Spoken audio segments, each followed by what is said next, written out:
What's going on, guys? It's James Daynard, and welcome to Project Broker. I am so excited to be going over now our fourth course inside of our Project RE Academy.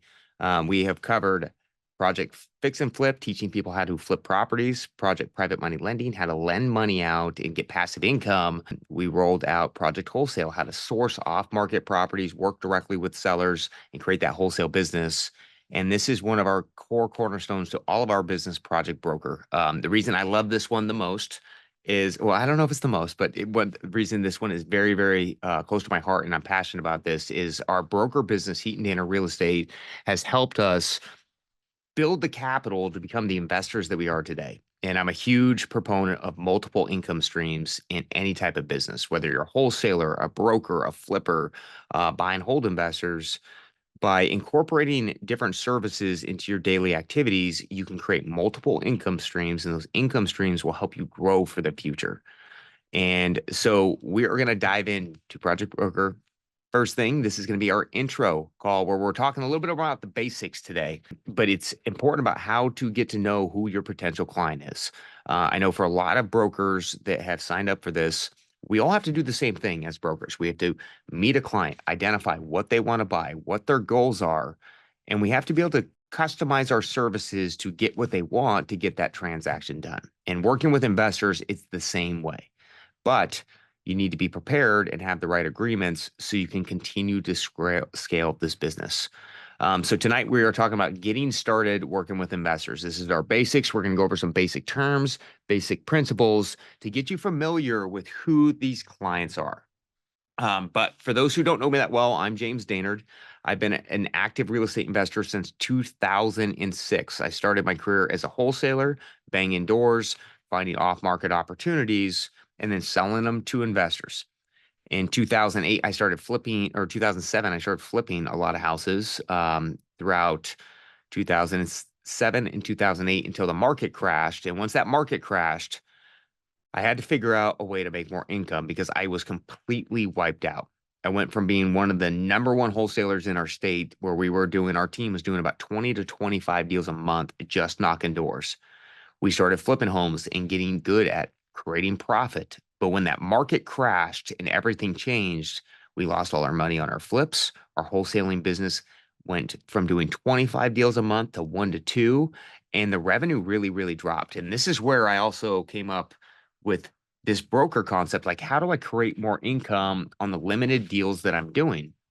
And that's when we created Heaton Danner Real Estate in 2009, about a year after the market crash. I became a licensed real estate broker and a commercial broker 2009. Now, since 2009, we have managed to scale our business going from a concept of, hey, I'm a wholesaler that found a good deal. Now I want the listing behind it, to creating a pipeline of inventory that constantly is building our income streams with secured listbacks. The main reason we started Heaton Danner Real Estate in 2009 was to create more revenue. So when I was selling my wholesale deal, I wasn't just making my assignment fee. It gave me another commission check 4 to 6 months down the road, which I really needed at the time. But most importantly, we were able to create a broker services for people like me, for people that were looking for investment-minded brokers that could help me underwrite a deal, find a deal, go through the process so I could be more effective as an investor. And in 2009, I can tell you, real estate was not in high demand. The market had crashed. No one wanted it. No one wanted to do deals. So we created the brokerage to create more income, but it was also to give investors services and expertise that would make them feel comfortable in buying that investment property in a terrible market. And because we offered those services, we're rewarded with listbacks and commissions, but it really allowed us to scale our business. And so that's what we're going to talk about over the next 4 weeks is creating those services, creating those processes to where your business can work in any type of market. So since 2006, I've been involved in over 4,000 real estate transactions, from off market to on market to listings to dispos to purchases myself. We've created over $1 billion in real estate sales throughout all of these transactions. So what we're going to talk about for the next 4 weeks is creating those systems to create that pipeline and to explode your volume by working with investors. In 2009, we started the Heaton Daner team, and our Heaton Daner team has helped investors out of the 4,000 transactions, help them design, help them dispo over 1,500 listings. So this has been our bread and butter since day one. Currently, we have over $100 million in active secured pipeline through our database. And I'll show you this when we go into working with investors. So by finding that good deal, it can secure a pipeline for the next 12 months where we have $100 million in guaranteed sales where we know we can bank on those commissions. The reason I wanted to create that business was going back to 2008 when the market crashed and there was no money coming in. It was terrible. It was hard to sleep. It was hard to pay bills. And I realized at that time that I was never going to create a business ever like this again, where it was so one transaction dependent. Now we can create one transaction will create us 1, 2, 3, maybe even 4 or 5 transactions over the next 6 to 12 months.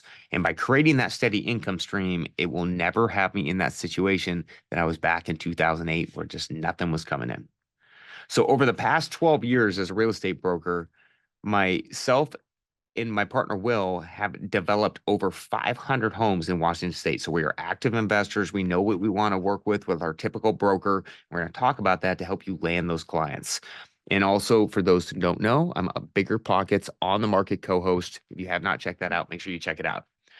So as real estate brokers, wholesalers, investors, why create a broker business that tailors to investors? The reason, as a real estate broker, right, and who I've done over 4,000 transactions, I focus on this niche market. I sell investment properties to buy and hold investors, fix and flip, and developers. I sell no properties to anyone buying them to move into. That is not my specialty. If I have that lead, I refer it out so I can stay focused on keeping my pipeline built out. And the reason I stay focused on it was because if I stay focused on creating that transaction, I can always be building that pipeline up that will pay me for the next 12 to 24 months. By staying focused, it allows me to get rid of distractions and just focus on the deals that I need to and talk to the investors that I need to pair the deals together. One of the worst things that can happen in real estate is you go too wide, you try to do too many things, and you spin your circles. So the why behind investors is you get to work smart. You can do more deals inside of one. Investors are consistent in purchasing in any type of market. For the last 12 to 18 months, we have seen something called the lock-in effect, where interest rates are really high, buyers are in low demand because the expenses are high, and there's not a lot of good inventory because people don't want to sell out of their low rates. This has crushed brokers' businesses. Their volumes have plummeted. They're not getting deals done.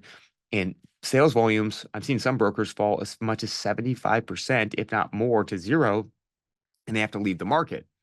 Now, in 2024, where this is probably the worst with all-time low inventory, we sold more properties in 2024 than we did in 2023, 2022, and 2021. And that's about creating that pipeline. Our clients, they don't get affected by interest rates. They change how they buy. They are always buying. And so our clients can buy in any type of market cycle. It's about creating that inventory. The other reason I focus on investors is they are less emotional on purchases. It's all about the math. I work with investors. We look at math. We do the underwriting. It's more about, can I make profit off this rather than I don't like the neighbor or I can't see myself living in this size bedroom. When you're selling math, you can go look at a lot more types of deals and you can cut up the deals a lot different ways. If I'm taking a buyer out to a house and they just don't like the neighbor, there's not a whole lot I can do there besides try to get the neighbor's house sold and renovated from there. It's a hard thing to fix. Whereas an investor, we're trying to put together a puzzle. How do we take this investment opportunity? How do we create a plan for profit and then put the right investor on it so we can create that transaction? And so I can look at a house and sell it to 4 or 5 different clients rather than that one emotional buyer. It shortens my transaction timelines per lead. When we are working with investors, our investors typically, if they're doing well, which they do well with us, they don't run out of capital. Because once they buy a property, they're not moving into it and then selling when that next life event happens. They're buying it, and their goal is to sell this property as quickly as possible because it's the most profitable. So with a typical client, you sell them a house, they might move into the house. It's 4 to 5 years, and the average, I think, is around 10 before you are working with selling that client another home for them to move into. Or maybe they buy a rental property down the road, or maybe they buy a secondary home. But your average transaction with that same client is you have to maintain that lead for the next 2 to 5 years so you can get another deal done with them. With investors, when I sell a fix and flip a client a property, I'm selling them the property, I make my sale. I'm then selling them their listing 6 months later. So my duration is every 6 months with this client rather than 5 years.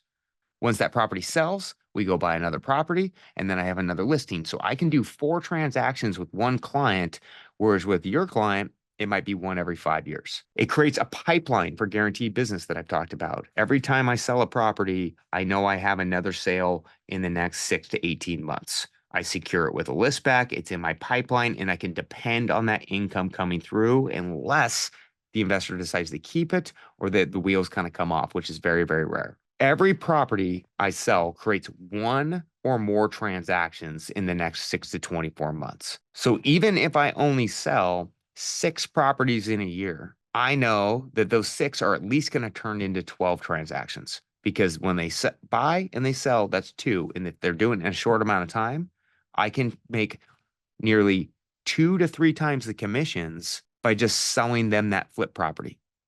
I can sell 6 houses and get 12 transactions. With most brokers, they're getting 6 and they're staying with 6. So our agenda tonight, what are we going to talk about? We're going to dive into the flipping basics, the teams to build, understanding costs, and disclosure contracts and regulations. Tonight is the night we're getting warmed up with investors, talking about their language. How do they look at things? Over the next 3 weeks, we're going to dive deep into how I run my business, the contracts I use, what I say, what I do, how we database, and to give you a roadmap to get going in the next few weeks. So investor basics. One of the most important things as a salesperson, whether you're a broker or you can be selling cars or whatever it is you have to listen and you have to be able to speak the language of whatever client that you're trying to sell to. If I can't relate with my client in what they're trying to achieve and their goals, it's going to be hard for me to transact.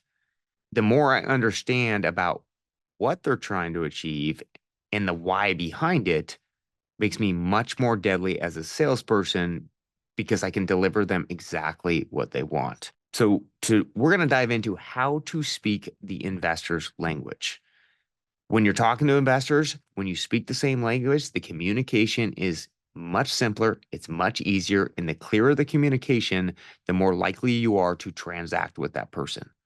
So let's dive into some key terms. You guys, these are the basic key terms of real estate investing. For those who know them, we're going to give you a refresher. But these are terms you're going to hear quite a bit in your daily activities with, working with investors, working with lenders. And you want to get familiar with them because each deal can be different. And it tells you, as a client's giving you feedback, you want to understand exactly what they're saying. So the first thing we're going to do is the as-is value. The as-is value of the property is what is it worth in its current condition, not the pro forma. Most deals that float around off market, on market, they get tied up and sent out. Brokers, wholesalers, they're selling the potential in the deal. What is this property worth with all the rehab put into it, with the plan implemented? The reason as-is value is so important is because it's the value of the property in its current state with all its defects. The as-is value is going to be key for a couple different things. One, for working with sellers. Am I paying someone too much money for a fixer property because I'm only looking at the pro forma? If I'm offering a seller 400 grand for a property and every comp in the same condition is selling on the market at 325,000, that means I'm going to be overpaying no matter what the pro forma says if they're the same thing. Investors take this and they look at this and it's a way to check their deal. Am I overpaying for the property? Now, many times I pay as-is value all the time. When I buy a property on market that's a fixer, that is the as-is value. I was the best offer on that property. I'm paying the most. That is what it is worth today. Then when I put my plan in, I create the after repaired value. But the reason it's important is investors don't want to pay 10, 20% or hundreds of thousands of dollars more than what they could buy something for on the market. So when you're looking at off-market deals, when you're looking at different types of seller leads, when you're looking at that deal that's listed on market in a certain condition, it's a way to spot check your deal. What are things selling for in the current state to investors, and am I overpaying? So it's a way to check your deal. Another reason it's important is hard money lenders do look at this. If an investor's coming in and they might be a little bit new of an investor and they're paying 100% of as is value or over as is value, they might want that investor put more money down. So it's a spot check for a lot of different lenders out there. And so anytime that we're looking at a deal, we're talking to a client, we always want to reference the as is value and the after repaired value. Now, the after repaired value, the ARV, you'll hear ARV in all the message boards, all the deal blasts you're going to get. You're going to hear this question from investors all the time. What's the ARV? What's the ARV? So the after repair value is the estimated value of real estate after the planned repairs have been completed and the property has been improved. This is what it's going to be. It's worth when you're going to sell it. Once that plan has been implemented, you've increased the value because you created a new house. And we're going to dive deep into this in our Investor 101 on week 2. But the reason it's important is that's going to set the baseline for many different things in an investment. And after repair value is going to be the target price that the investor is going to work to perform a backwards on to see if there's profit.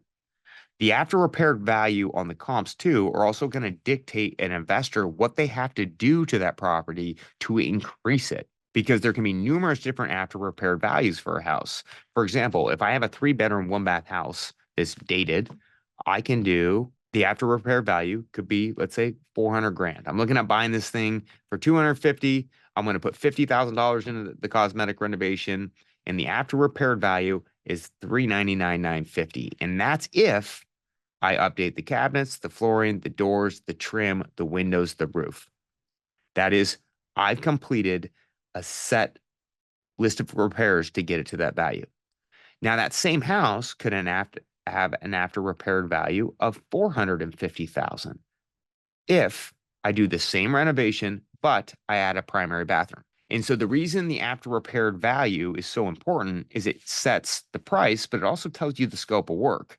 Based on the scope of work that is needed from the as is value to the after repaired, it's going to trigger construction costs. Based on what is the most profitable, and we're going to break this down in the investors, that's where you want to pick the right after repaired value. And so it's a really, really key indicator. It is going to be the baseline for almost every deal going, okay, what can we get this up to? What can we sell this for? Subtract the rental cost, subtract the purchase price, subtract the soft cost. Is it profitable? 1031 exchange. The reason this is important for multiple income streams as brokers is 1031 exchange is something that you're going to hear from investors all the time. As you're working with investors, they have a rental portfolio. They want to then trade up their property. A 1031 is when an investor sells a property and reinvests the gains into a new property in a 180-day timeline. This is where I can take one of my rental properties that maybe I've made $100,000 in equity. I can then sell it. And as long as I purchase a new property that is the same price, if not more, and I take on the same amount of debt, if not more, I can defer all of my gains on that property into my next property. So what does that mean for us as brokers? Like, why is that a multiple income stream? For most of the course, you guys, we are going to focus on flippers, developers, and anybody who is buying and selling in a short amount of time. But multiple income streams for us too, as a brokerage, is every time we sell a client a rental property, we then audit their property for them once a year. How much equity have they gained? What are they making return on equity? If they have a bunch of equity and their cash flow is low for how much equity they have, we then can approach them, give them good advice, talk to them about doing a 1031 exchange and getting them into a higher cash flow position. And again, we will focus on this more in the investor side. But the 1031 is huge for multiple income streams because when we sell the client a rental property, that client might have that property for 20 years. We never sell them one again. But if we can look at a deal and go, hey, there's actually great equity here, there's great tax savings, and if I sell this for you, I can increase your position, As a broker, we're helping our clients, putting them in a better path for freedom, for financial freedom. And we get 3 sales. We sell them a rental property. We then are listing and selling their property. And then we are purchasing a new property. And so by selling that good rental property, it can create 3 sales for me over a 1, 2, 3, maybe 4-year time frame, instead of selling one rental property and then maybe the client never buys another one again or never sells it and they buy another one in 10 years. So again, you can shorten down your transactions with your client and put them in a better position. Annualized cash on cash return. We're going to talk about 3 different metrics, you guys, that are huge when it comes to the dispositions and working with investors as a broker. The annualized cash on cash return is a way that we look at deals. And again, we'll break this down more in the underwriting. This is where you're going to take the net profit, you're going to divide it by the total cash invested, and then you're going to times it by the duration of the deal. So let's say we made $50,000 on a property. Net profit was $50,000. As an investor, I invested $100,000 into the deal. It took me 6 months to do this project from start to close. That means I made a 50% return in a 6-month period. An annualized return, because I did it in half the time of a year, would be 50% return times 2, and now I have 100% return. The reason annualized return is an important metrics is because it tells us when a good deal is a good deal based on duration. And we're going to break this down a lot over this course. How do investors look at that? How do they look at returns? As an investor who buys a lot of property myself and sells a lot of properties to investors, that is the only thing we look at is annualized return. The reason it's such an important metrics is if I'm looking at, let's say, a cosmetic fixer, and it may look a little tight on the profit. Let's say I can put up $100,000 for this property and I'm going to make $20,000, but I can make it in 60 days. I can buy the property, I can put carpet, I can put paint on, I can sell it real quick, have it up for market in 2 to 3 weeks. It sells and I'm closing that deal out in 60 days. $20,000 in profit might not be that hot of a deal for me. I'm like, yeah, I can try to find better, right? I want to find that deal that made $50,000. But on a return basis, it's actually better than the first example I gave. Because if I can turn that property and make 20 grand in 60 days, I can do that 6 times over in a year on an annual basis. That means if I do that 6 times over and keep the money working, that deal that seems like a low profit of 20 grand is actually 120% annualized return, not a skinny $20,000 profit deal. And so by looking at it on an annual basis, you can check the profitability of every deal based on the duration of timeline. The longer the deal, the higher return you want. The shorter the deal, the smaller return you want, because you can always keep it working. Cash on cash return. This is one of the metrics that most investors look at. They're going to go, how much money do I need to do this deal? What can I make? Cash on cash return is when you take the net profit and you divide it by the total cash invested. This is important, you guys, because this is really how investors scale and grow. If many investors that I work with are mom and pops investors, they have $100,000 to $200,000. Sometimes they have $50,000, right? $50,000 to $200,000. They're not going to be able to buy a property in cash. They're going to use leverage. Their job as an investor is to grow that investment account because they can get into bigger and bigger deals. And so the reason people are so concerned about cash on cash return and why I speak that with them with a broker is we want to go, hey, you're an investor. You're not flipping a house for profit. As an investor, if anybody invests in the stock market and they invest in Bitcoin, if they invest in CDs, they want to go, what is my return? Many investors come in, they go, I want to make $100,000 profit, but then they never do a deal. What we teach our investors to look at this as far as return wise. Hey, investor, you can put up $100,000 on this deal and you're going to make $50,000 on this property in 6 months. You are going to make a 50% return. Annualized, that's 100% return. Then people can make a very smart decision. As an investor, I'm going, okay, what else can I put my money in and make a 50% return? Nothing. I should look at this deal. And the more you talk about returns, the easier it is to transact. But that is going to be a lot of what dictates a deal and sets even an investor's buy box is how much money do I have to put out? What am I going to get back? What's the return? Does it meet my minimums? Return on investment is total cash invested plus borrowed funds divided by net profit. So in this example, it would be, hey, I bought this property for 80,000. I put in 20. I sold it for 150 and I made 50 grand. I invested $100,000 in this deal and I made 50 grand. That means I made a 50% return. Now, the ROI is always going to be lower because it's considering the total cash invested rather than just the cash that you have to come out of pocket with. It's going to tell you the true metrics of a deal.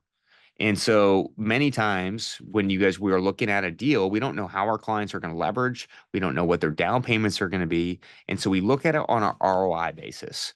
Hey, if we can buy this property with the purchase price and the fix up, and after we sell it, the total profit is a 15% return.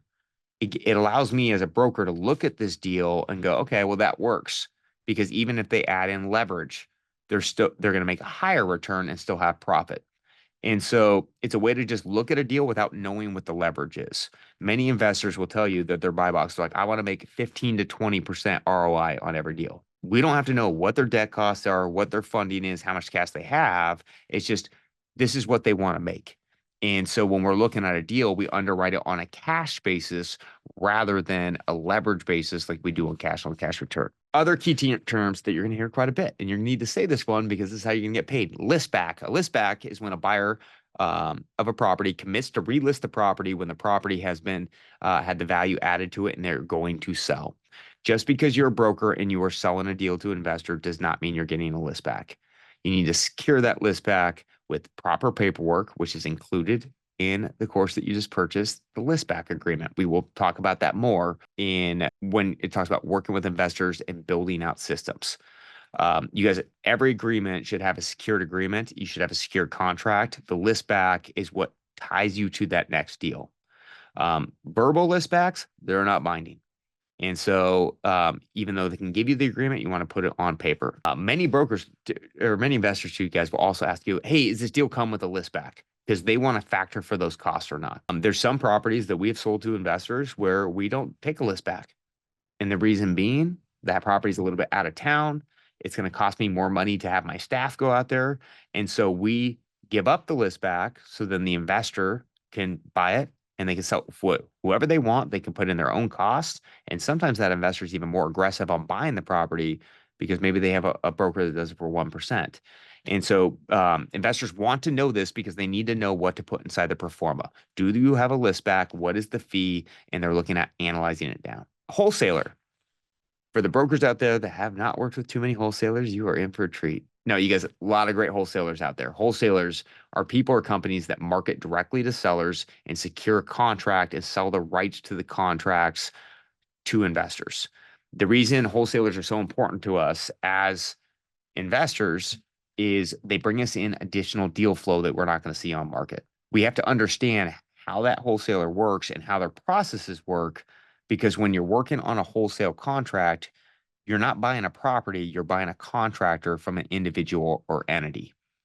And so typically wholesalers are not licensed. Some are.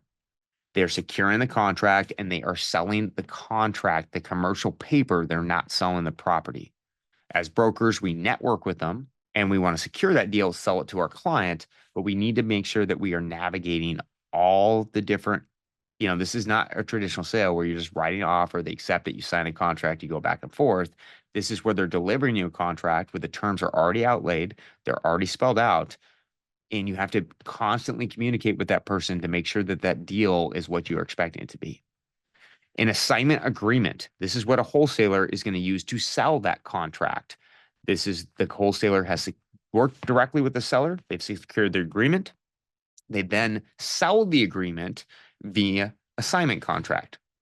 The agreement then ratifies the rights to the purchase and sale of the property that secures your client in the deal. And so typically you'll have a purchase and sale with all the terms in there. The wholesaler is going to send you off the contract and the assignment agreement. Once you both sign it, you have now committed to purchase that contract at those terms. You then ratify by transferring money, by then replacing the earnest money on the purchase and sale, because you are now taking over the rights. and there's going to be an assignment fee due on that agreement. The fee to the wholesaler is what is disclosed inside that assignment fee. Typically, a wholesaler is going to say, "Hey, James, I got this property. You can buy it for 200,000." I look at the numbers. I go, "I'll take it." Now, that wholesaler could have that property for $150,000.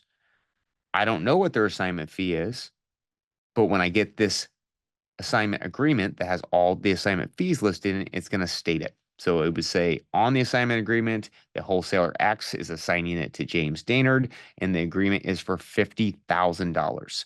Now, the assignment fee is something that I believe should always be paid at closing. When we're buying an assignment contract or we're advising a client to buy an assignment contract, the last thing I want to do is to pay a wholesaler their fee. They disappear from the deal. The seller doesn't close, and we're out of that pocket. So typically, when we negotiate with wholesalers, we will buy the contract, we will deposit the earnest money to replace the seller's contract, and then we will pay the assignment fee at closing. Assignment fees are important too, that you know what they are and who they're working with, because some hard money lenders and lenders will not finance these fees. Assignment fees are listed on a purchase and sale as a buyer's closing cost. It's not a seller's closing cost. So many lenders are going to reference the purchase and sale contract, but not include those assignments on top. They're going to say that's separate out of pocket.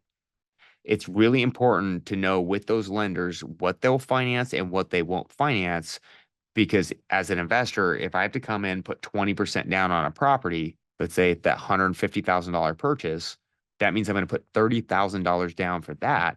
And if I have to pay my assignment fee out of pocket, I have to come up with $50,000. That means I have to bring $80,000 in on a $150,000 purchase. The amount of cash that's going to need is going to disrupt the profit. It's going to limit my buyer's exposure, and it's not going to be good. When we talk about financing later, it's going to be important to know what that assignment fee is, it rolled in, and how is it structured, and will the lender accept it that way? Because for me as an investor, if I can buy that property again for $200,000, $150 plus the $50,000 assignment fee, 20% down of that is only $40,000 down.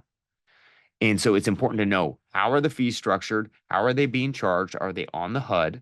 Are they being charged to the seller? Most likely not. If they're being charged to the buyer, we need to let your investors' clients know that it's being charged to the buyer and whether they'll finance that into the deal, because it can really make or break the deal. Other key terms: buy box. You hear this quite a bit. Investors go, "I got to see if it fits inside my buy box."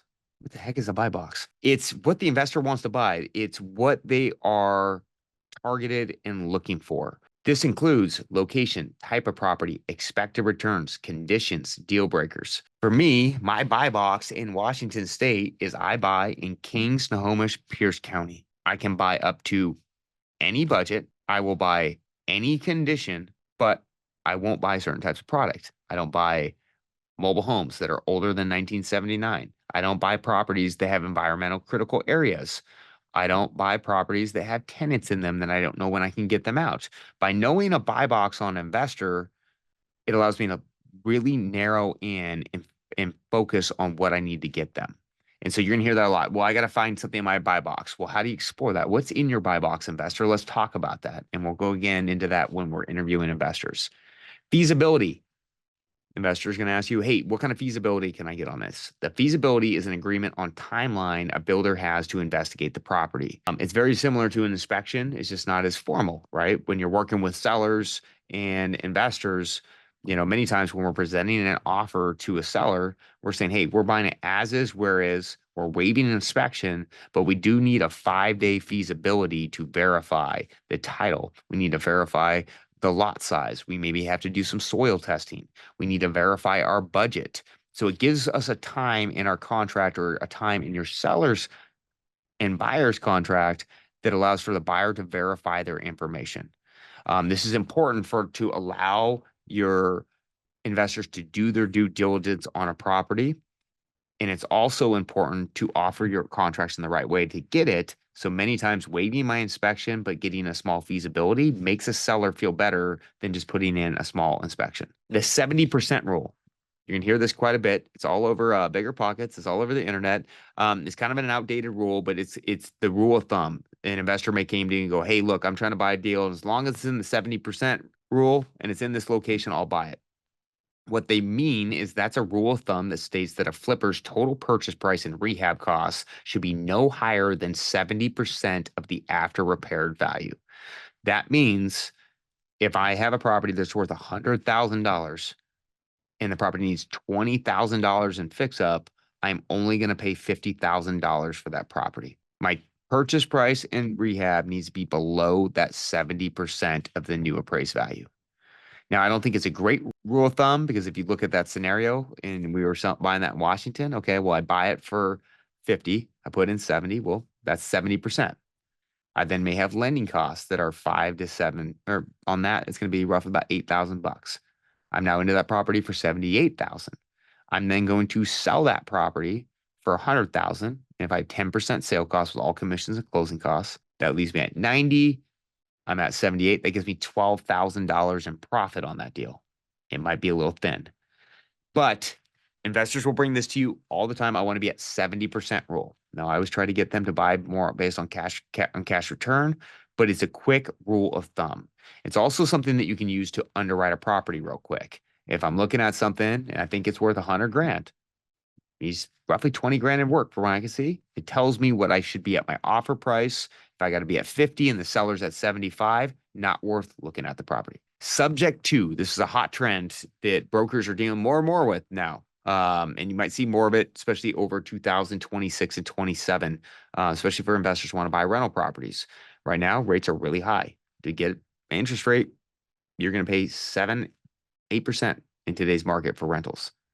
That's high. It's hard to make things cash flow. So for a seller that may be over leveraged, that has good debt, let's say the rates are at 3% from the refi boom. They may have bought that at peak, or there's been low appreciation and they can't sell that property to account for all their selling costs, all their commissions without writing a check. Now that seller might not want to do that. And they go, I want out of this property, but I don't want to write a check for it. So what do? This is where an investor is going to be looking to take the property over subject to, where they can come in, they can give the seller a little bit of cash, they can pay the wholesaler, they can pay the broker, and they purchase that property subject to that existing loan. Now, you want to be very, very careful about this because subject to, there's something called a due on sale clause. And as brokers, we have to give fiduciary duty to our clients to tell them the whole picture. Personally, as a broker, I sell 0 subject to deals. Because when I'm selling a deal where someone is taking over someone's debt, if my investor for some reason doesn't make that payment, that could damage that seller down the road's credit. If my investor buys that property and the loan was not assumable by the bank and the bank finds out and they go, we're going to call this property due and we're going to take it to foreclosure, you need to pay us off, it can put my client in a very bad shape. And so as a broker with fiduciary duty, I don't like getting in the middle of those two things. So we do not do any direct subject to deals.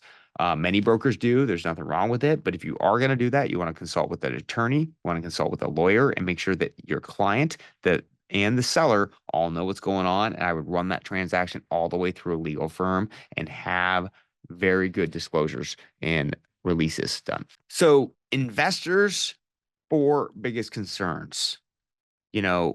When we're talking about things like buy box, we're talking about duration, we're talking about cash on cash return.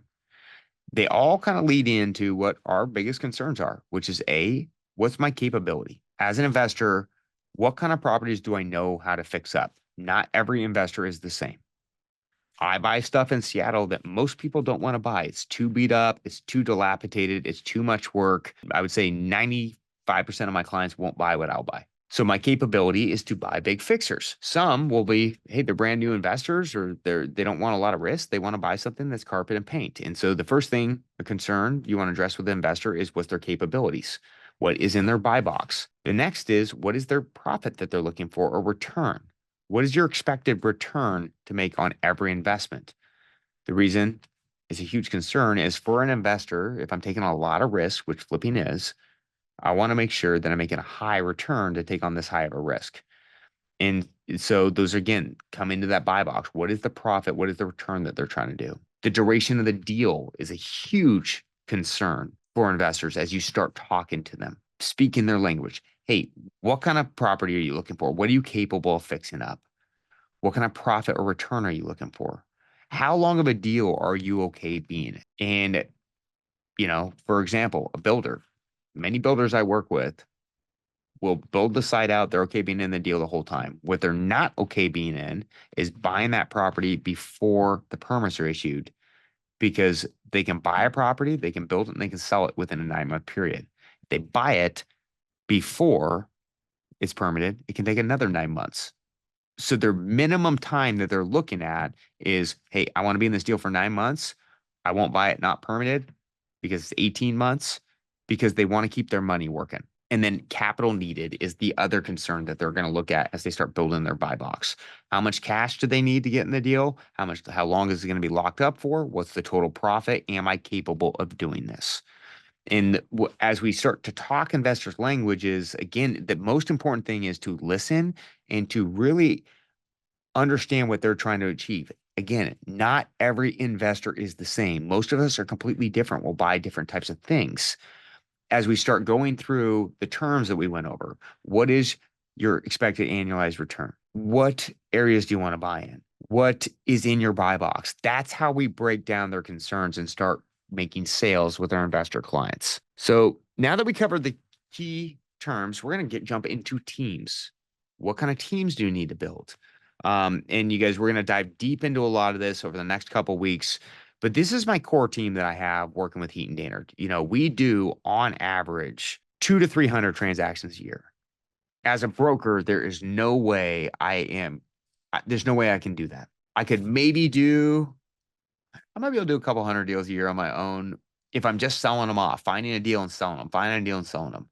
But for me to create a business that finds the deal, finds the client for the deal, helps analyze it for them, puts them in the closing, and then help them through the list back, that's a long duration, a lot of steps on each transaction. Now, it's worth it because we're making so many commissions throughout that process. But for me to give service, I have to have the right team around me. And I have to have the right support system around me as I start creating this business. So the first team member that you need to build is your real estate contract lawyer. Contracts, disclosures, disclaimers are going to protect your business. This contract lawyer is also going to talk about regulations to you as a broker, regulations to you as a broker selling investment properties. When we are selling investments, we are selling a profit, a potential profit. It's a pro forma. We are analyzing a property, putting together projections, and saying, if you buy this, this is what could happen based on this information. The lawyer is what's going to protect us in case that deal doesn't go right. You guys, there's different times in the market that they go up, they go down. Depending on when you sell your property, you could do amazing if you're selling in the spring, and then maybe you hit a slow time in the fall and you sell it for lower than you thought. The reason the contract lawyer is so important, and you guys, this is not your typical real estate attorney. I'm sure many of you are at a brokerage. Many of their brokerages are going to be able to refer you a lawyer or that you're already working with, but you want to make sure that this person works with investors. You need the disclaimers, the right paperwork to protect your listbacks. You need them to protect yourself from potential lawsuits later if the deal doesn't quite look right.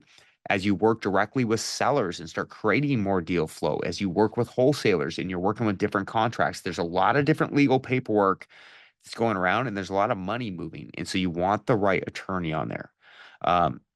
Real estate attorneys, contract law attorneys, trustee attorneys that handle, hard money lenders, different types of debt. Those are perfect lawyers for you to be looking at. And don't go hire the cheap one. Hire the one that understands your business and that has worked with brokers and investors and disclosures before.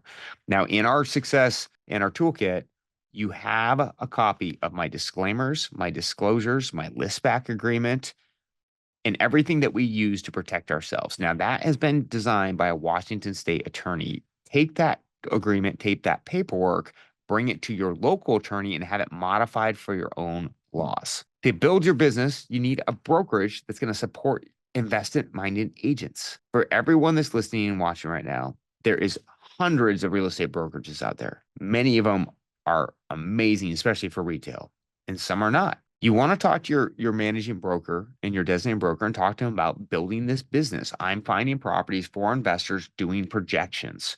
You might even buy a property yourself. You're going to be directly marketing to off-market sellers. You're going to be working with wholesalers. These are transactions that some brokerages get very wary of. Now, not all of them, but some do. You want to talk to your designated managing broker, talk to them, tell them what your plan is, what you want to do. Make sure that they are good with that transaction, because you want the brokers that's going to support you and support your transaction and knows what you're doing to help you through these kind of events. You know, in investments, guys, you're going to deal with some kind of litigation. It always is going to happen. There's going to be boundary line disputes. There's going to be flippers that sell a property and the buyer's not happy with it later for whatever reason. Those are things that you want to make sure that you have the right brokerage that has your back on.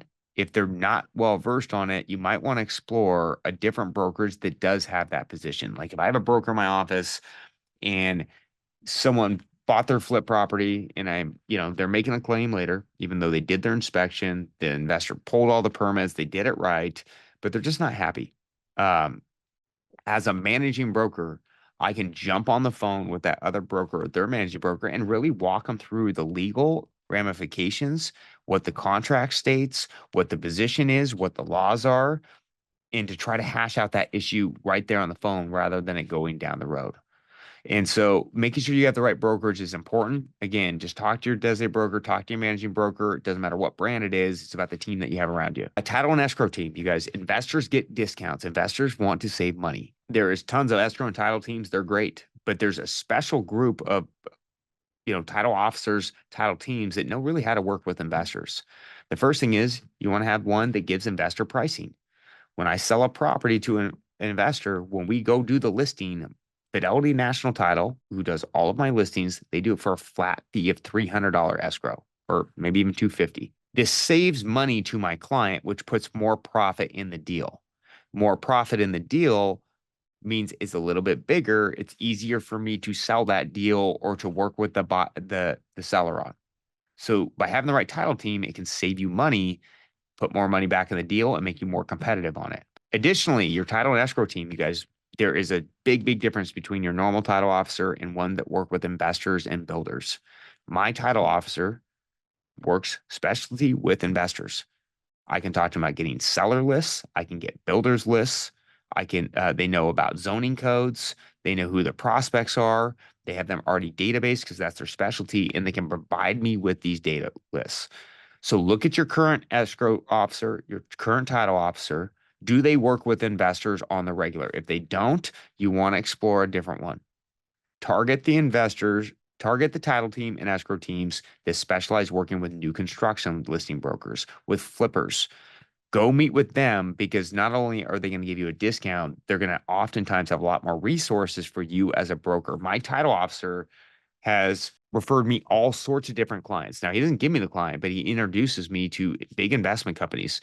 I got introduced to one company that I sold 300 houses to by knowing my title officer well.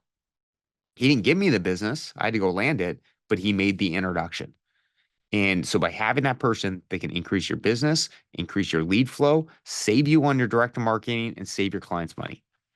A real estate assistant, you guys, when you're doing a lot of volume, right? Every time you sell a property, you're creating another listing or more.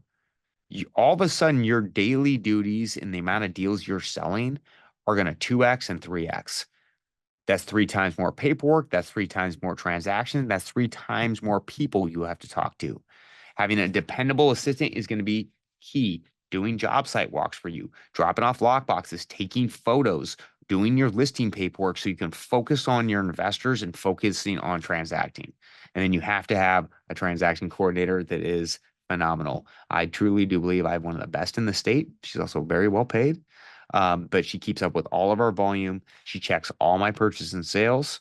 She keeps my clients up to speed when the timelines are. Many times you guys were writing offers. They don't have inspections. They have quick closes. We have to be on those timelines so my client doesn't get in financial harm. Having the right transaction coordinator on your team is going to help make sure that all those things hit the right time frame. And so just make sure that you have a good volume transaction coordinator, someone that can help you push this through, especially as you start scaling. The beautiful thing about this business is if you sell 2 investor flips, you've now created 2 more listings, or maybe even 4 more new construction listings. The extra money and the extra commissions are going to help you pay for these staff. Invest in your staff, then start growing your business more. Referral partners to facilitate your business. Building relationships with vendors to help you with your clients achieve preferred pricing will build client loyalty, enable you to transact more, remove the objections. So as we start to learn the language, right? How do they look at deals? And again, you guys, we're going to go deep the next 3 weeks. We want to also go, okay, we want to speak their language. What are they trying to make? What's their return? What are they looking for? What kind of deals are they looking for? But we want to be of use to our investor clients. Like for our retail buyer, like if we have a new lead that comes in, it's a first-time home buyer, and they're going, I really want to buy a house. I don't know what kind of financing is. As a real estate broker, we have a mortgage professional that we can send them to. They might not know much about home ownership and warranties. We can get them a homeowner's warranty. There's things that we have to be able to provide services to our clients. The more services you can provide for your client, the more loyalty you're going to get. Now, at Heat and Data Real Estate, we have a ton of services for our investors. We have design spec books. We have construction contracts they can use. We have referrals to vendors. The reason we do this is the more we can save our client money, the more profitable a deal gets. And for our new investor who may be wanting to get into flipping, they have the money, they have the passion, they just don't have the resources. And so by introducing them to a group of resources that keeps the ball moving, many investors are going to meet with you. They want to do it. They listen to a podcast. They want to get going. They have the money, but they get stalled. Our job is to help that transaction to keep moving forward. So powerful referral partners for you to start networking with are architects. Who works in your city? Who does plans? Who does architects? If we meet them, we have a full database of them in our office that can work with our clients that they need floor plans. Home inspectors, especially for your newer investors that are learning how to fix and flip. They want to know what's wrong with the house. If they haven't done a lot of renovations, there's going to be a lot of unknowns. Having home inspectors that maybe you get volume pricing at, they will help you walk through that client through the deal, help them look for issues so they don't get in financial trouble. And the better your home inspector and the more volume you can give, you can get very, very preferred pricing. If a client calls me up and says, hey, I need a home inspection on this property, which is fairly rare because we do a lot of cash transaction, but when they do, my home inspector, they give all my pre-inspections to, I give them all out to my clients. We give them so much volume, they're going to do that pre-inspection for about half of what a normal inspection costs. This saves my client money. The more money my client's saving, they can invest it or buy the right deal. It keeps things going. Stagers, that's a cost to the bottom line. We have 20 to 30 stagers that we're always talking to, going through, getting pricing so our clients get the best possible price. The best possible price makes them more money. A mortgage broker for investors, a lot of times they're buying properties like the Burr, where someone buys a property, they fix it up, they then refinance it, and they go buy another one. That mortgage broker isn't your traditional mortgage broker that we're just referring out. We want to find find mortgage professionals that work with investors, that work with hard money lenders. They understand the timelines in the deal. They're going to understand how to get your client in and out of a deal a lot faster. The faster your resource can go that understands their language, the more money your client makes, the more loyal they are to you. Utility inspectors. We have sewer inspectors, septic inspectors. We have oil tank companies that can locate and inspect. When you are looking at a fixer property and you're showing it to a client, sometimes you're going to get a very tight inspection window where you might not get the deal if you ask for a 5-day inspection. You might just get a 1-day or a 2-day inspection or none. You have to be prepared because your client might not have that resource to get out there to check it. Then they can't buy the deal. You lose the commission. So we always have these people that we can refer to our client because they need them to inspect the property.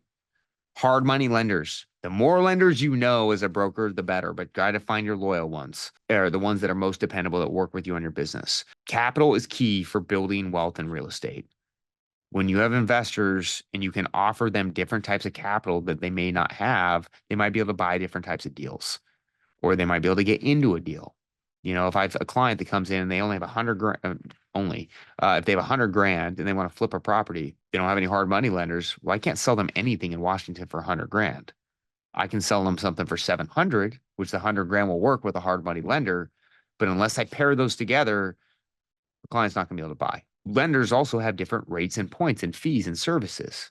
Depending on what my client needs and the type of deal they're buying, I can make that deal more profitable by giving them cheaper lenders or more affordable lenders, or I can give them maybe a construction lender that will finance them more because they're low on capital. So the more access that I have to hard money lenders and resources, the more deals I'm going to get done. Preferred investor friendly contractors. You guys, if you meet any contractors, they work for investors, you database them, you can refer them to your client. Many times that's the roadblock that will prevent that client from buying the deal. And so the more resources you build, the more your clients are going to have a better experience. They're going to save more money. You take headaches away from them and they can focus on closing that transaction. Networking as brokers, especially if you haven't worked in the investor space, you got to get out there and meet the brokers that are in that space. You got to meet the players. You got to meet the buyers. You will have to meet the resources in the market to build an. If you want to go find a title company that's investor friendly, go to investor meetup groups. They're there. They're marketing there. They're specializing in marketing to that investor pool. There's contractors there. There's hard money lenders there. Your job as a broker is to be in the now. What's the best money out there? Who's the best title team? Who's the brokers got deals? Who's got wholesalers? What contractors are working? These investor meetup groups in your local area are what you want to attend. Title and escrow events are great ways to meet builders, meet wholesalers, and meet vendors. Online communities are great ways to build these resource teams. Many local areas, like in Washington, we have Wari. It's a big online community. People post vendors in there. There's deals in there. There's attorneys in there. There's brokers in there. It's a huge community that you can start tapping into and start building that network out. Local auctions are a great way to go meet investors and lenders. In 2008, when the market was dead, there wasn't a lot going on. A lot of houses getting sold at the auction, a lot of people showing up interested. We would go to the auctions every Friday, sit there, meet investors, meet lenders. We would meet contractors that would be down there bidding on properties. And by spending the time and meeting people in person and just talking and getting to know them, I would say local auctions produced 50% of our clients back then. It probably gave us 20% of our contractors. It gave us a couple different hard money lenders because it was really hard to find investors and really hard to find money in 2008. And so auctions are a great way to network with investors. Another great way is if you have deal flow coming through and you see what people are paying at the auction or bidding up to. I mean, this is the best sales pitch you can have. Hey, investor, I saw you bidding on that property. Is it this one? Wow, you were going to pay 400 grand for that? What if I could find you a house up in that area very similar to that for 350 in the area? Because auctions go way above value most times. I can usually buy something off market or on market cheaper than I'll buy it at the auction. And so if investors going that high, you can add service to them, talk to them and go, well, what if I can get you a better deal? You know what it is. You can walk through it. You get full title and escrow and you got lending terms you can put on it. That sounds better, right? Let's meet. And so auctions are a great way to go because you also see how aggressive people are. Those are buyers that are real, guys. If they're bidding at the auction, they are real buyers. And then just you guys, again, local meetup groups. Just meet with your people in your market, your builder groups, go meet, talk to people.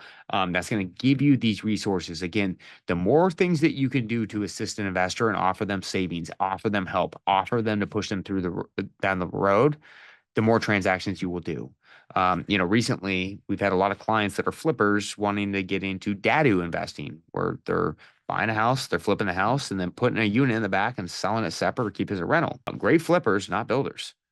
And they go, man, I just don't know how to build those. My teams don't know how to build them. I really want to do them, but I don't know. By going to these investor groups, we met 4 or 5 different ADU, DADU builders that specialize in working for investors that build them for a flat fee.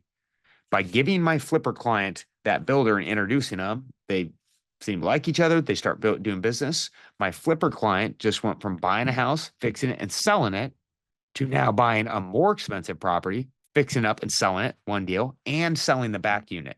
So by pairing that resource, I went from a client that gives me a 1-to-1 to a 1-to-2.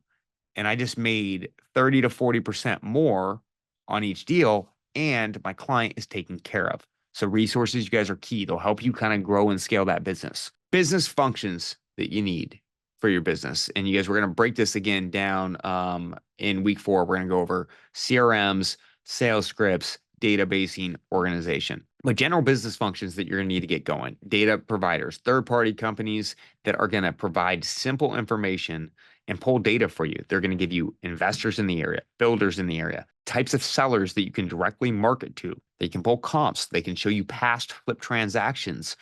There is a ton of data providers. Will go through them pretty thoroughly, but there's all different types of services. Depending on how you want to run your business, it's nice to have that extra data provider outside of what you typically do with your title and escrow company. You need underwriting tools, financial calculators that will help your client underwrite and analyze the deal. Good thing is you got them in our toolkit. We'll break out down and use them in the packaging. A CRM, a business function you must have as a broker. Pen and paper does not work when you're trying to sell properties anymore. You have to be organized. You have to know when to follow up, and you need to know what leads that you are working. The purpose of the CRM is to help communicate with your clients. Who are your active investors? Who are your active wholesalers that you're marketing to? Who are the sellers that you're working to? And you can channel them out. When was the last time you spoke to them to update their records? Many times you guys investors, they switch their buy box. And if you don't communicate with them drastically or constantly, you can miss a deal. Like recently I had a client that was flipping a lot of houses, and all of a sudden he started building townhomes in Seattle. And I'm like, hey, you're building townhomes over there. He's like, yeah, yeah. I started getting into that. I met with a builder. None of my salespeople even knew he was building townhomes. And honestly, we had two lots close to where he bought for a much better deal. We could have got him a better deal and got another transaction with him. So always be checking with your investors. The CRM is going to help you database them, help you for follow up, and it's also going to help you organize them. And I'm going to break that down. So now that we kind of cover key terms, the key team, and the key kind of business functions that you're going to need to get this business going, we're going to break down to the costs behind this deal. Again, speaking your client's language. I will tell you, as an investor, I hate when brokers send me over and go, hey, you can buy this property for 200 and it's worth 400. It's a great deal, but the house needs $150,000 in work. So there's no money. And I'd actually lose money if I bought it. As a broker, the more we understand their cost, the more we can facilitate that transaction. Again, it's no different than a retail buyer. If I know a client can only qualify for 300 grand and has so much money, the more I know about that end user buyer, the more I can get them to the right property, where they want to buy, what they can afford, and the why behind it. Are they switching jobs? Are they going to improve? The more I understand that client, the better I'm going to be able to get that client the house. Same thing with investors. The more you understand their cost, again, the more you will transact with them. So calculating profit. Investors take on a lot of costs when buying and selling a property. It's not just what you buy for, what you sell for.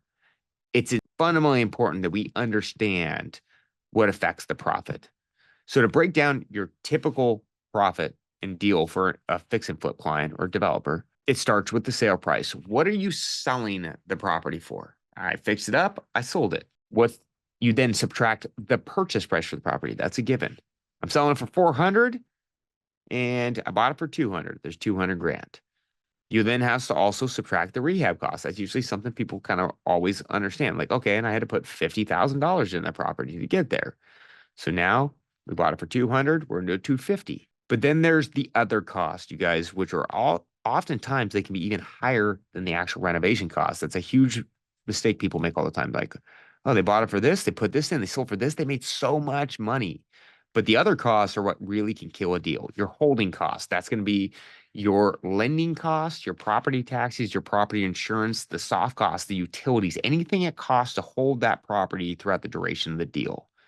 Then there's the selling cost, which are going to be your real estate commissions, your title, your escrow fees, your staging, your excise tax, your transfer tax. Then you have all the net profit. Understanding investments is, as we are brokers starting to work with investors, is not about equity. I buy it for 200, sell for 400. Great. What's the middle numbers? It really impacts the profit. Equity and profit are different things. Understanding investors' costs will help you locate good investments.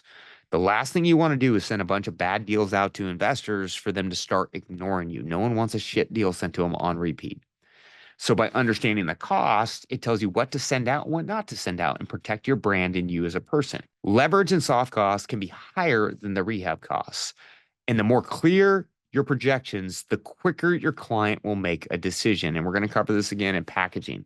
But as you look at this is a snapshot from our performance that's included in your success kit.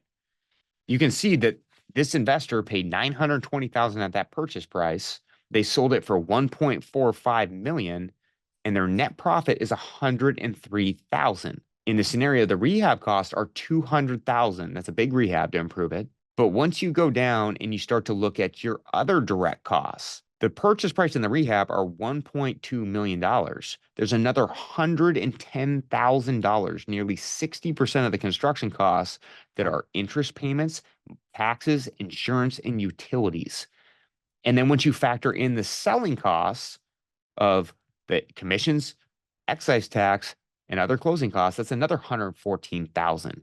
So the soft costs and holding costs and selling costs are actually more than the rehab costs on this deal. And just because they bought it for $920, they sold it for $145, their end net profit is $103,000. So that's the cost to start eating up and eroding those deals that investors are concerned with. As brokers, if we understand that, it tells us what a good deal is, and investors like working with brokers that understand what a good deal is. One of the biggest costs is just understanding the debt. You guys, debt will erode a deal. And so as brokers, we want to get a little familiar with the debt. Leverage and debt can dictate how you will structure the deal with a seller and how profitable an investment will be for an investor. Terms and costs will make and break the deal. Whether I have to take on $100,000 in hard money costs or 20 makes a lot of difference in the profit. Leverage is key for an investor to scale their investment business, and debt can dramatically affect the property. So to get you guys familiar with debt, there's different types of lenders out there. First, soft money lenders. This is common for fix and flip investors. They're often going to give you construction financing, where they're going to finance the purchase price and the rehab of the property, which allows the investor to put the down payment, get the construction financing back. They typically are going to need an appraisal on the property, so it can slow down the deal. You want to know what the contingencies and how these businesses all work, so you know how to structure your terms and offers with the seller. I don't want to say, hey, seller, I'm no appraisal, and then my client's coming in needing an appraisal. So there's a little bit more contingencies on it. The benefit to soft money closing for a fix and flip operator is the rates are a little bit less. They're typically 9 to 11% and cost 1 to 1.5% in origination. So they're a little bit slower. They require a little bit more conditions, appraisals, but their rates and points are a little bit less. Their typical close timeline is 7 to 14 days. Their typical down payment for your borrower is 10 to 20% of the total project costs, which is purchase and rehab. So the benefit to a soft money lender is they have a little bit cheaper rate, a little bit cheaper points, which allows for more profit in a deal. The more juicy a deal, the more your client can buy. So the cheaper debt that your client has, the more they're going to transact. But there are conditions. I can a lot of times beat a different investor because I can come in with a 3-day close or a 5-day close. And the other broker's client can't because they have soft money and they end up not getting the deal because they're a little bit slower with more conditions. I use hard money, or a lot of our clients do, with interest funding, or that's who we refer out to. But it also depends on what the terms are from the deal. If I have a seller that wants a 30-day close, I'm going to have my client use soft money. They have more time. They can get an appraisal. They can get a cheaper rate. It's more profitable. If I have a seller that wants to sell now and to move quick and will give me a great discount, that's for hard money. So hard money is traditionally similar to soft money. They're going to give you construction financing. Their typical down payment is 10 to 20% of the total project. That's purchase price plus rehab. They're going to give construction funds to the client, but there's no appraisal needed. They can close in as little as 3 to 5 days. But because they're fast and because they're quick, their typical rate's going to be 11 to 13% instead of 9 to 11, and they're going to charge 1 to 2 points. So they're faster, there's less conditions, but they cost a little bit more. Private money is similar to hard money and soft money, but it's where your investor client's getting it from an individual rather than a bank. So the debt's issued by a private individual, not typically through a lender or institution. Most times, no appraisal is needed. The typical rate for a private money lender is 10 to 15% and 1 to 4 points on the origination fee. This is typically like a fix and flip operator that has a friend, friends and family, or a different private lender, and they're funding their projects. One of the benefits of private money lenders is they set the down payment. I'm a private money lender myself. I will finance people 100%. Whereas hard money or soft money, they want 10 to 20% down. So they're more flexible on their terms. They're going to look at it more per deal. The negative thing is, you guys, any client that you're working with as private money, they're usually constrained. I'm a private money lender. I can lend a certain amount. Then I'm tapped out. If I do 4 or 5 loans, maybe 6 loans, depending on size, I'm done. Hard money, my hard money business can do hundreds of millions of dollars in loans. We don't run out. And so the benefit is hard money will keep it moving forward. You can always do another deal. Private money can be cheaper, less down, but you can run out of it. And then there's bank financing for developers. You guys, many times when they are buying a property and they're closing on permit or it's already permitted, they can, instead of using hard money or soft money or private money, they can go to a bank. These loans are a lot bigger. They're going to give construction financing. They're going to require an appraisal. It's usually going to be a 30-day close, and your typical rate is going to be 8 to 11%, 1 to 1.5% fee, and the typical time frame to close is 14 to 30 days. Your typical down payment is going to be 20% of the total project costs, including purchase price and rehab, and it is going to require typically full doc underwriting, and it's common for development projects. And so this is where they're going to a local bank. They're getting the construction financing. It's very, very common in development, less common in fix and flip, almost very rare in fix and flip. But it's cheaper. It's more like a commercial loan. And the reason that developers want to use it is because the debt cost is a lot in those deals, and it helps them manage their liquidity and costs. Creative financing. This is what we're talking about with subject to I talked about. This is when an investor purchases a property that takes on financial responsibility from the seller. They're going to take over their payments on the loan, and they're going to service that debt as they're flipping that deal or selling that deal. The benefit is they can take over a much lower rate, which is going to be a 5% rate, 3%, 4% instead of a 12% loan. The negative thing is an investor will be able to buy that property, take over the loan, but they're going to have to fund their construction out of pocket or bring in a different lender.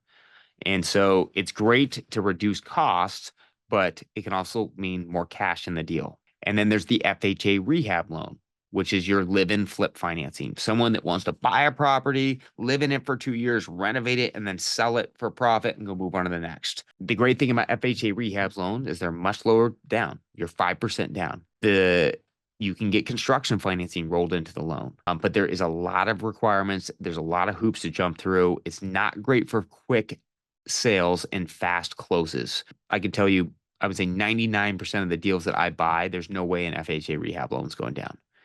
It's really good for that, end buyer that's buying, that investor that has limited capital, but they want to get going. You find not a huge fixer, but a cosmetic fixer. They can then finance the deal with 5% down, get all of their construction money out. It reduces their cash out of the deal, and it gets them growing equity and building. But they have to live into it. They have to move into it. You got to have a seller that is okay with those terms. So a lot more conditions, a lot more complex, but a lot cheaper, and it helps with the end user flipper. Terms, you guys. Terms will make or break a deal. Reducing lending costs for an investor will make a deal more profitable if you can reduce those costs. So the longer time you have in your deal, the less debt they have. The less debt they have, the more profit they have. And so when we're negotiating, and we'll talk about this working with sellers, the right terms can make your deal a lot more profitable. Terms on how quickly an investor can close on a property can make or break a deal. Structuring the right timeline for your client to minimize the duration of the investment can get your client to be more competitive and get you into the deal. And we'll talk about this a lot when we're offering with sellers. The shorter duration of the deal, the higher the annualized return. So for example, if a builder's paying $5,000 a month for a loan on a property that takes 6 months to permit, that's 30 grand in hold times they have. That's 30 grand that comes off the profit just by closing early. If the property takes 6 months to build, it's increasing the duration of the deal by 100% and reduces the annualized return. And so, you guys, many times when we're negotiating, asking for terms and meeting the terms that, like for me, my builder clients, if they have to close before a permit, their offers usually can be about 30 to 40% less than it would be if they could close on permits. And so for me, by knowing what terms they need, how they want to do it, when I'm talking to a seller, if the seller wants a really high price, I can get to their price if they can give me the long close. And so it's a way to work a deal between the buyers and sellers and make it to where you're delivering the product that people want. Disclosures, contracts, and regulations. So you guys, as licensed real estate brokers, these are things that we have to pay attention to, especially since we're selling property that's been improved. One thing as brokers, we always want to over disclose. But first things first, states and rules and regulations. As a broker who works with investors, MLS have different rules, regulations are different. Some MLSs don't allow you to require a list back with a client. So you have to sign a different agreement, which we'll talk about later on in here. Our list back agreement is actually a formal consulting agreement that allows us to secure that list back. Each state is different. You need to check with your brokerage on state regulations for what it is for flipping properties. Some states have very specific flip rules and regulations, and you need to market your properties correctly. Always review all documents with local real estate attorneys for modifications. In our Success Hub, we have a copy of every disclaimer that we use on deals that we send out, our disclosures and releases that we have the client sign when they purchase an agreement, and we have our consulting agreement, which secures the listing and the list back for us down the road. All disclosures and regulations for disclosures change by state. States have their own rules. And so, I want you to take those documents to your brokerage, go over it, find out what their requirements are, what your MLS requirements are, and then always have a local real estate attorney look at the documents, update them for your current rules and regulations. Disclaimer, this is a copy of one of our disclaimers. This goes on everything that we send out as far as a pro forma, because when we as brokers are selling a property to a client, we're helping them with the analysis and the underwriting. We are pulling projections for them. These are projections. These are not guarantees. And what the disclaimer does is it protects you as far as going, hey, look, these are just projections only. Buyer to do their own due diligence and research. The pro formas and the projections are not real. They're projections. Because the last thing you want to do is send off a pro forma to a client. You go, yes, this is a great deal. They buy it. Something goes wrong. Like, for example, when interest rates shot up at the fastest possible speed, they had some impact on values. Those impacts on values made houses sell for less, which made deals less profitable or even not profitable at all. And so when you're dealing with a market change, things can change. Property values go up, they go down, and it can affect the pro forma. The disclaimer protects you, saying there is no guarantees in here. Flipping and development is a very high risk business.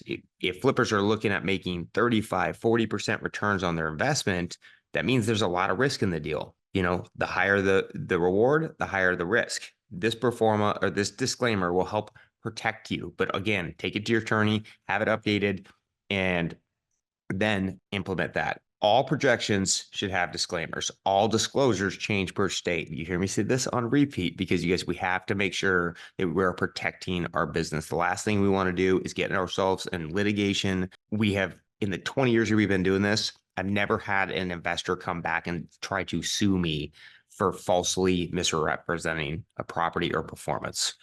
Be transparent, over disclose, disclaim, and it will protect you in your broker business, because brokers, we have a little bit more of a fiduciary duty than like a wholesaler who's just an individual company. Releases. Once we sell the property, we always want to make sure that we are released from the liability from this property. And the buyer acknowledges that they've done their due diligence. They've gone through it. They've verified our numbers, or they like our numbers, or they verified their own numbers and is releasing us from the performance. Flipping and development, again, is a high risk business. Things change. You want to make sure that you're released when the market changes, so you're not stuck with the change. Ensure to remove risk from projections and always over disclaim. You guys hear me say this on repeat, because as a broker, again, we're fiduciary duties. We want to be transparent. Transparent will help you create a good business. Brokerage. Each brokerage office has a different set of requirements for investor brokers. Whether you're a broker that's buying their own property and selling their own property, some brokers do not like that, and they will not want you to do that. Or they require their own unique disclaimer and disclosure that the brokerage actually wants you to have you sign when you're selling these properties. If you're participating in the renovation, they might want their own unique release of liability for themselves. This helps with their E&O insurance and their policies. So again, talk to your brokerage, see what their thoughts are on the investment business. What do you need to change? What protects them? And also find out if it's the right brokerage for you. Some brokerages are not really set up for this as far as working with investors, finding properties off market, working with wholesalers, selling it to an investor, and then doing the listing. They think there's a lot of liability in those and they don't want those transactions. You want to find the right brokerage that will support your business and support what you're doing.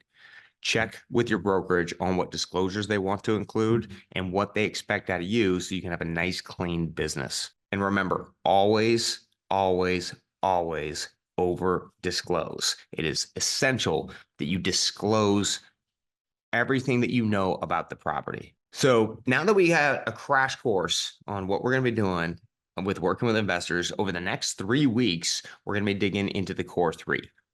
Next week, we're going to be working with investors in deal packaging. How do you find investors? How do you vet them? How do you organize them?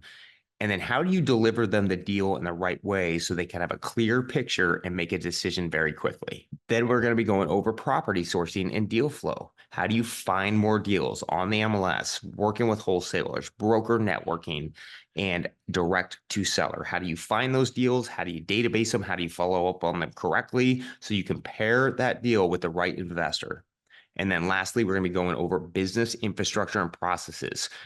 This can be a complex business, working with buyers, working with sellers, working with those leads. You got to stay organized and set your business up correctly so you're protected, your commissions are secured, and the right processes to do more deals. So next week, you guys digging in investor sourcing, investor vetting, identifying buy box, and packaging your deal with underwriting that process. I will see you guys next week, and I'm excited to get into the weeds over the next 3 weeks.